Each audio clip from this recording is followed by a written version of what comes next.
Gracias por estar aquí, a cada uno de ustedes.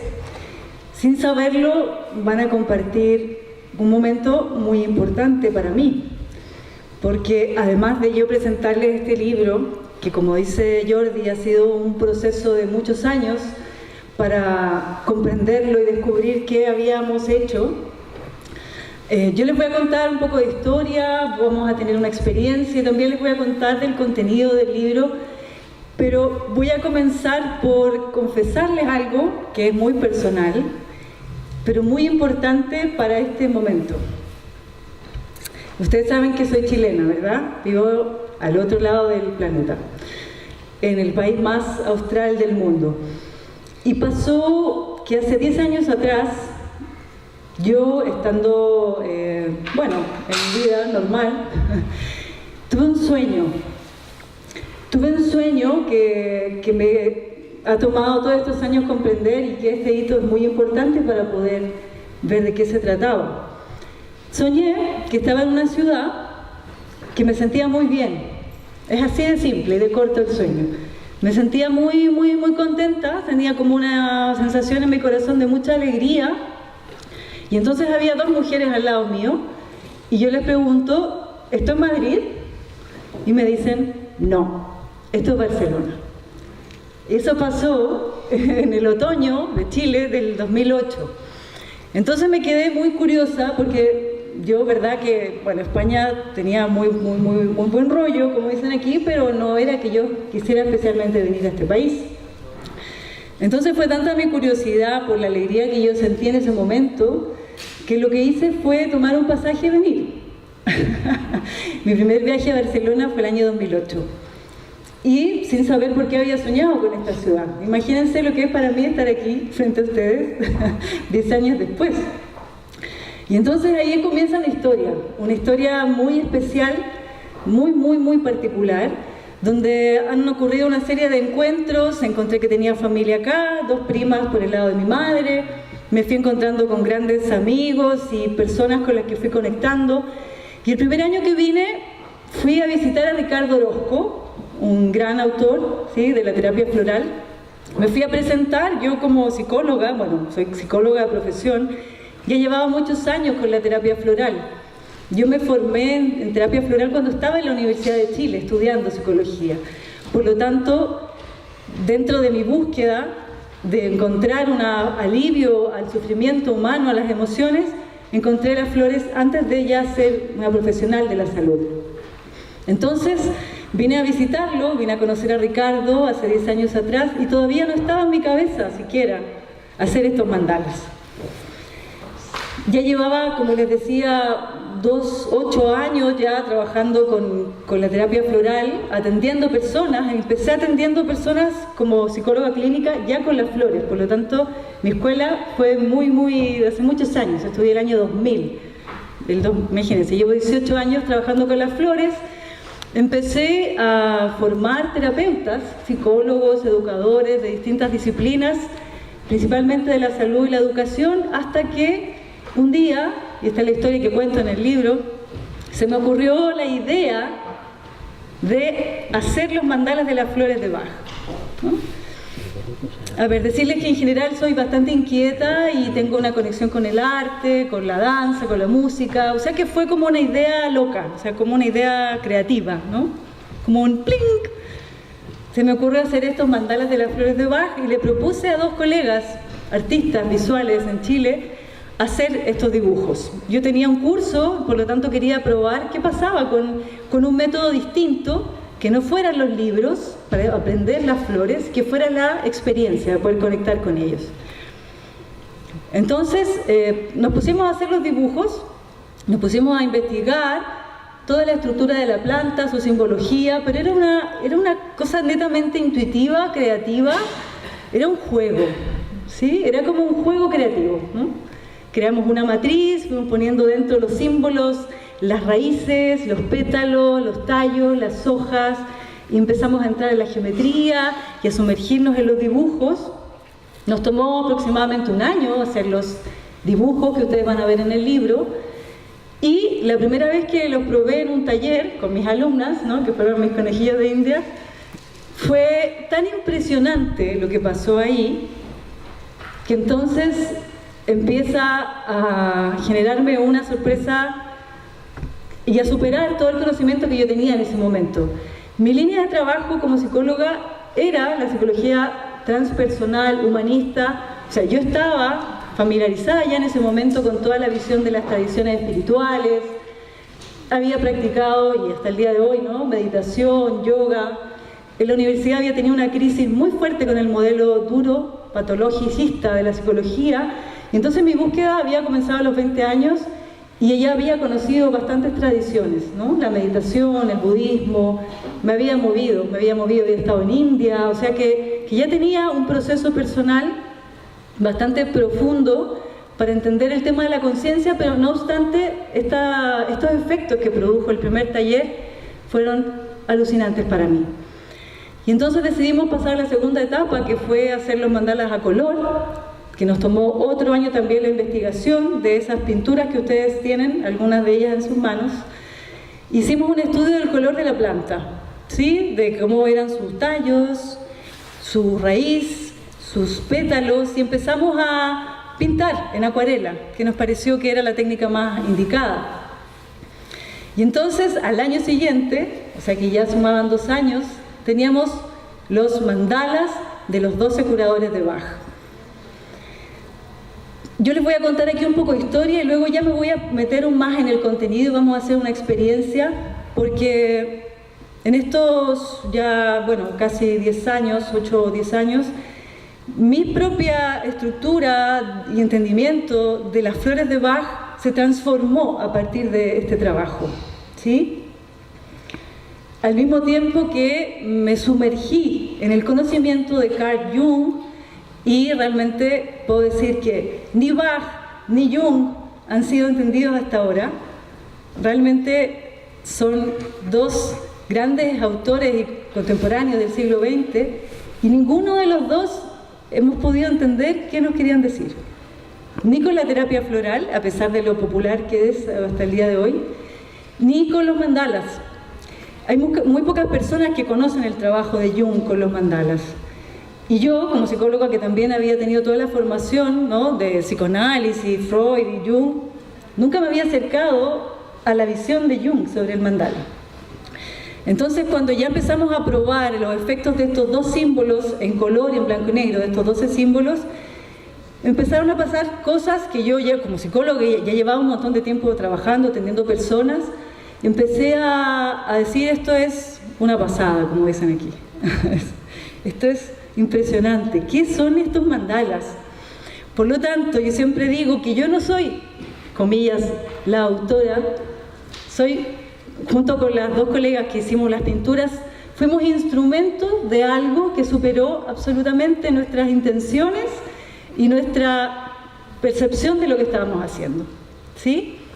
Nos empezó a pasar en espacios públicos, en ferias, en congresos, en talleres, en terapia, que la gente empezó a conectar emociones, a sacar información de memorias de su inconsciente, cosas que recordó.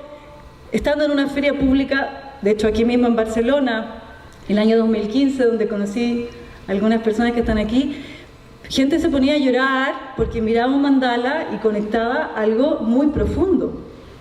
Entonces se pueden imaginar lo que eso puede ser, ¿no? Como, ¿qué está pasando aquí? Y entonces empezó el proceso de investigación, de estudio, de comprender qué son las flores y qué son los mandalas. O sea, ¿por qué pueden mover así el mundo interno de las personas?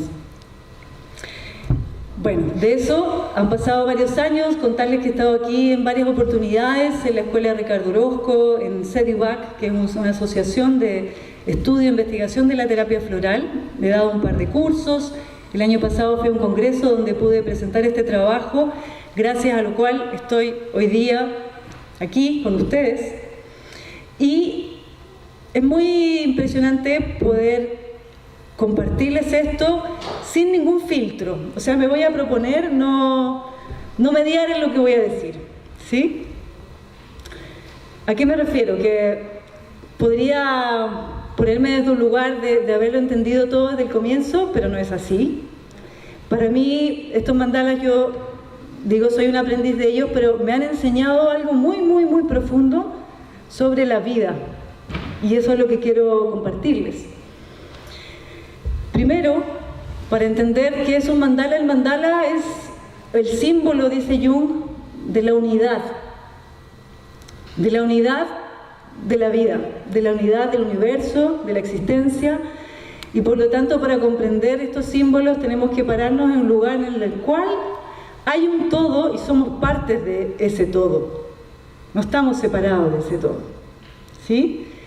Y el mandala es una matriz, ¿sí? Piensen en la creación, en la vida, en las plantas, en las flores, en el universo, en la tierra, en nuestros ojos, en nuestras células, en nuestros átomos, en la estructura de una fruta, de una naranja, de una caracola. O sea, imaginen cosas de la existencia, ¿no? Y todas tienen una estructura concéntrica simétrica, ¿sí? Una estructura casi siempre circular, donde todo converge hacia un centro y donde todo también se expande. Entonces, Jung lo que hizo fue, después de un largo camino, de pasar por todo el psicoanálisis más tradicional e ir derivando hacia la búsqueda interior, fue buscando y encontró, más bien también, encontró los mandalas una respuesta que él llegó a considerarlos como la puerta al alma. Eso dice Jung, que son los mandalas, ¿sí? Son puertas al alma, son espejos del alma. Él hizo una investigación muy profunda en las tradiciones de Oriente, del budismo y el hinduismo sobre todo, y se dio cuenta que tradiciones milenarias practicaban la meditación a través de estos símbolos, ¿cierto? Que son los más conocidos, los budistas, los hinduistas, y lograban estados muy profundos de conciencia a través de la meditación y la observación de estos símbolos. Y empezó a hacer un estudio con sus propios pacientes, empezó a dar cuenta que pacientes de distintos lugares, sus pacientes, digamos, de distintos puntos, países o culturas, hacían dibujos muy similares. Entonces, fue así como despertó en Jung la investigación sobre el mandala. ¿Por qué personas de Suiza, ya empezó a investigar África, países como nórdicos, hacían símbolos concéntricos, circulares, y que tenían esta estructura simétrica? Y entonces empezó a darse cuenta que el mandala, dice Jung, es un arquetipo. Y ahí está el concepto de arquetipo, ¿no? Que se habla bastante, la gente que conoce la visión junguiana. Un arquetipo es un patrón universal, ¿sí? Es decir, un patrón, una estructura, una forma que trasciende el tiempo y las culturas. Un ejemplo de un arquetipo es el sol o la luna. ¿Qué quiere decir eso? Que todas las culturas han dibujado soles, lunas, ¿verdad? Más allá de si fuese 5.000 años, 10.000 años atrás, son símbolos, son patrones que están en el universo y que han sido reconocidos por todos los grupos humanos. La madre, por ejemplo, es un arquetipo, el padre, ¿sí? Todas las especies, ¿sí? Madre, padre, son patrones, son matrices que están muy dentro de nosotros y que se activan y están, dice Jung, en el inconsciente colectivo, que es otro concepto muy junguiano, ¿cierto?, que fue acuñado por él.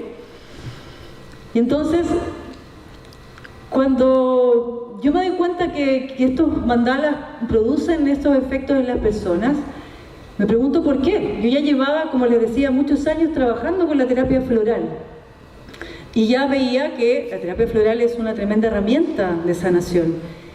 Pero ¿por qué, estando el dibujo de la flor dentro de un mandala, podía producir los mismos efectos o efectos mucho más intensos? Bueno, ahí entonces fue profundizar aún más en la visión de Bach sobre las flores. Y aquí quisiera decir algo que creo que es importante. La terapia floral se ha popularizado muchísimo, se ha masificado, pero el mensaje de Bach tampoco es conocido.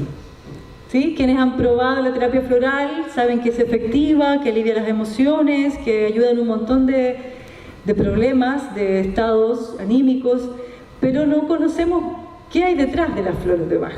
¿Qué son las flores? ¿Por qué pueden producir esos efectos en las personas?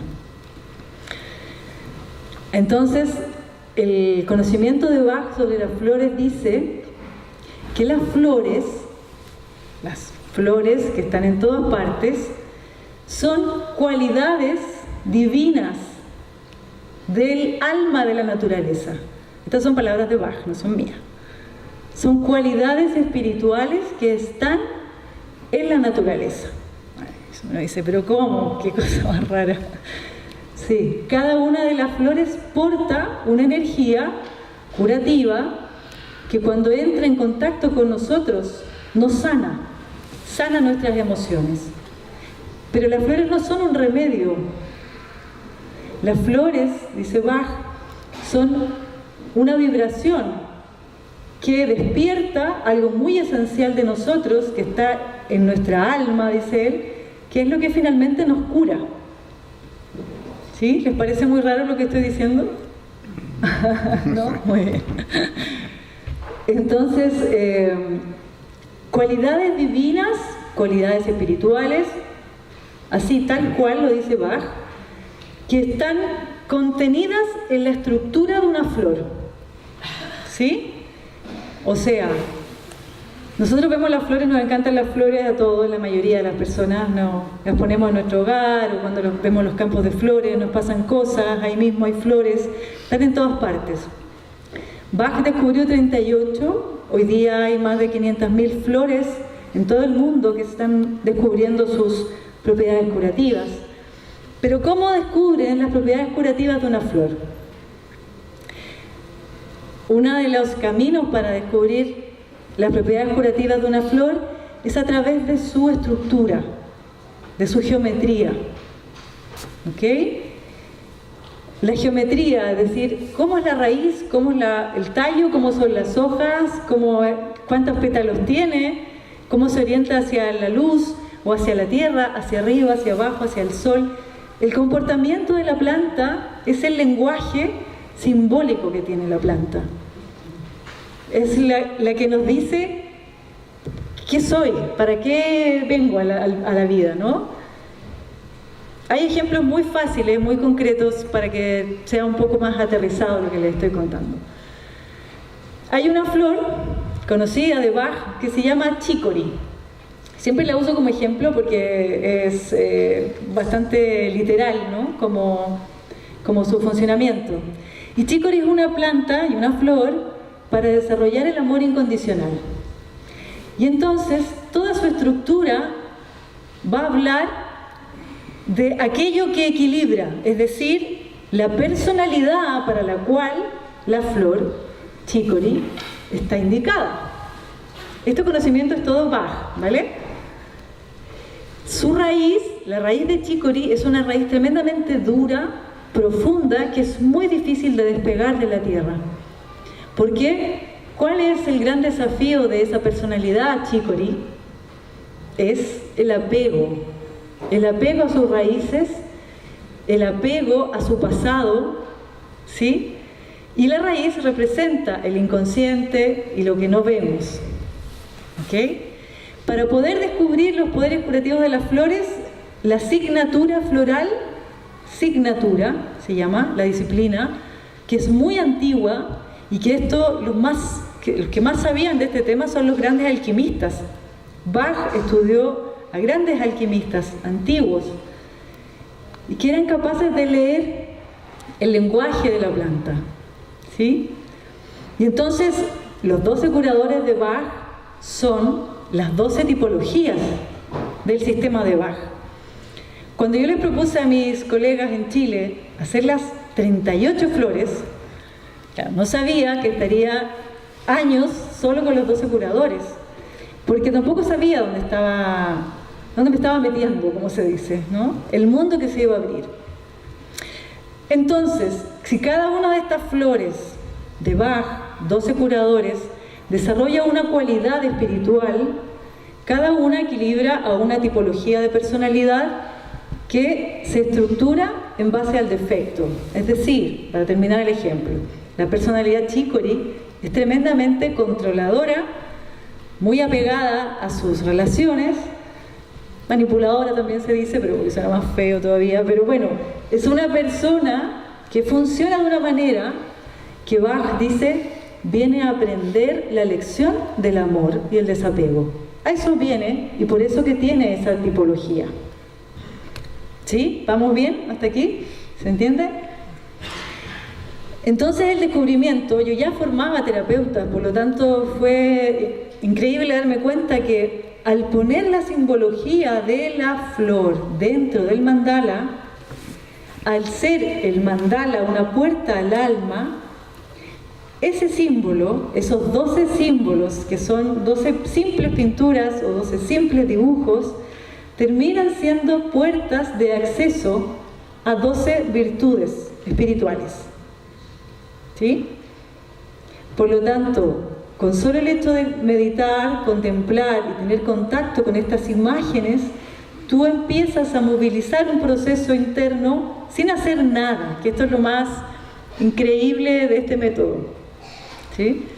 No tienes que hacer mucho, porque hay una información dentro tuyo que es activada por este símbolo. Yo cuando hablo de esto, les voy a decir medio en broma, pero yo me siento como un poco loca, ¿no? ¿Qué está diciendo esta mujer? Yo me miro afuera y digo, porque a mí también me costó mucho tiempo. Yo tenía un camino interno y un trabajo personal, pero también soy una psicóloga de la Universidad de Chile, con todo un trabajo ahí intelectual bastante firme. Entonces, cuando fui profundizando y comprobando en cada una de las experiencias, que esto me pasa todos los días, yo uso los mandalas casi todos los días y trabajo con ellos constantemente, y he formado a mucha gente y gente que les pasa con ellos también constantemente lo mismo, ¿ya? Entonces el dilema cuando hay algo así es como algo tan simple, es como llega a ser como, a ver, si para llegar a la paz, para llegar al amor, para llegar a la paciencia, para llegar a la fe, porque son algunas de las virtudes de estos mandalas, tengo que hacer un camino de, capaz que de varias vidas, ¿no? Si uno lo mira desde el budismo, desde otras tradiciones. Pero parece que hay una necesidad muy grande en este mundo de aquellas virtudes que se generó esta síntesis de la cual yo me siento de verdad que un instrumento, netamente. Porque si bien hay una creación concreta, que son 12 pinturas y 12 dibujos, lo que hay después de eso es un descubrimiento. Es decir, algo de lo cual yo no me puedo atribuir la autoría. Porque el poder simbólico que tienen es de los mandalas y es de las flores, que al juntarlas generan esta alquimia, y por eso se llama método alquimia. Juntas se potencian como símbolos de la naturaleza para sanarnos y nos ayudan a despertar estas virtudes dentro de nosotros. ¿Hace sentido? ¿Sí?